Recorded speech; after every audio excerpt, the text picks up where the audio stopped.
নওগাঁর পোরশা উপজেলায় সড়কে রশি টেনে ডাকাতির ঘটনায় বাবা ছেলেসহ ৪ জনকে গ্রেপ্তার করেছে পুলিশ।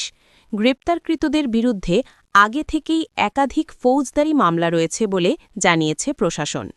আজ দুপুরে এক সংবাদ সম্মেলনে এই তথ্য জানান নওগাঁর পুলিশ সুপার।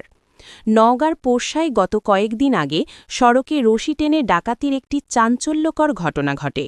এই ঘটনার তদন্তে নেমে জেলা গোয়েন্দা শাখা ডিবি গত বৃহস্পতিবার রাতে সদর ও মহাদেবপুর উপজেলার বিভিন্ন এলাকায় বিশেষ অভিযান চালায়।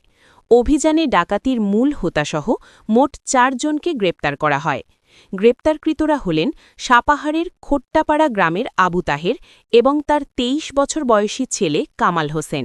এছাড়া নওগাঁ সদরের গোলাম মোস্তফা এবং মহাদেবপুরের মোস্তাক আহমেদকেও গ্রেপ্তার করা হয়েছে।